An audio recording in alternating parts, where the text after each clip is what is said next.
जय श्री कृष्ण, जय राधे राधे। कार्तिक मास का 30वां अध्याय। कार्तिक महात्म।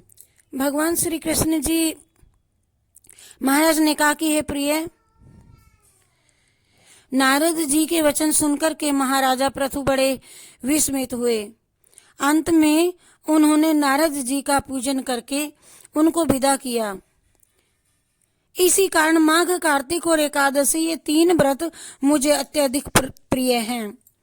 वनस्पतियों में मुझे तुलसी, महीनों में कार्तिक और तिथियों में एकादशी और क्षेत्रों में श्री द्वारिका जी मुझे बहुत ही प्रिय हैं। जो प्राणी जितेंद्रिय होकर के इनका सेवन करता है वह यज्ञ करने वाले प्राणियों से भी मुझे अधिक प्रिय होता है, और जो प्राणी विधि विधान से इनकी सेवा करते हैं उनके अनुग्रह से सभी पाप दूर हो जाते हैं। भगवान श्री कृष्ण जी महाराज के वचन सुनकर के सत्यभामा ने कहा, हे नाथ, आपने ये बात बड़ी आश्चर्यजनक कही है कि दूसरे के लिए पुण्य के फल से कलह की मुक्ति हो गई। यह प्रभावशाली कार्तिक मास आपको अत्यधिक प्रिय है कि जिसे प्रतिद्रोह का पाप केवल स्नान के पुण्य से ही नष्ट हो गया। दूसरे प्राणी द्वारा किया हुआ पुण्य उनके देने से और किसी को कैसे मिल जाता है, यह आप मुझे बतलाइए। इस पर भगवान श्री कृष्णचंद्र जी महाराज ने कहा कि बिना दिया हुआ पुण्य और पाप जिस कर्म द्वारा मिलता है सो सुनिए। सतयुग में देश, ग्राम तथा कुलों का दिया हुआ पुण्य या पाप मिलता था, किंतु कलयुग में केवल कर्ता को ही पाप और पुण्य का फल भोगना पड़ता है। संसर्ग न करने पर भी ये व्यवस्था की गई है, और यह कहा गया है कि और संसर्ग जैसे पाप व पुण्य दूसरे को मिलते हैं उसकी व्यवस्था भी आप सुनिए, सुनाता हूं। पढ़ाना, यज्ञ कराना और एक साथ भोजन करने से पाप पुण्य का आधा फल मिलता है। एक आसन पर बैठने तथा एक सवारी चढ़ने से, श्वास के आने जाने से पुण्य व पाप का चौथा भाग प्राणी मात्र को मिलता है। स्पर्श करने, भोजन करने से और दूसरे की स्तुति करने से पुण्य और पाप का 6वां भाग मिलता है। दर्शन करने, सुनने तथा ध्यान करने से मनुष्य को पुण्य और पाप का 10वां अंश मिलता है। दूसरे की निंदा, चुगली और धिक्कार करने से उसका 100वां भाग मिलता है। पुण्य करने वाले मनुष्यों की जो कोई सेवा करता है वह सेवा का भाग ले लेता है और अपना पुण्य उसे देता है। स्त्री हो, नौकर हो, शिष्य के अतिरिक्त जो भी मनुष्य दूसरे से सेवा करवा करके उसको पैसे नहीं देता है वह सेवक उसके पुण्य का भागी होता है।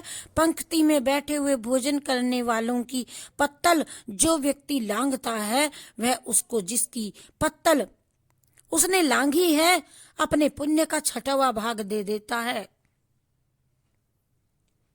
स्नान तथा ध्यान आदि करते हुए मनुष्य से जो भी कोई व्यक्ति बातचीत करता है या उसे स्पर्श करता है वह अपने पुण्य का 6वां भाग उसे दे डालता है। जो मनुष्य धर्म के कार्य के लिए दूसरों के लिए धन मांगता है वह पुण्य का भागी होता है।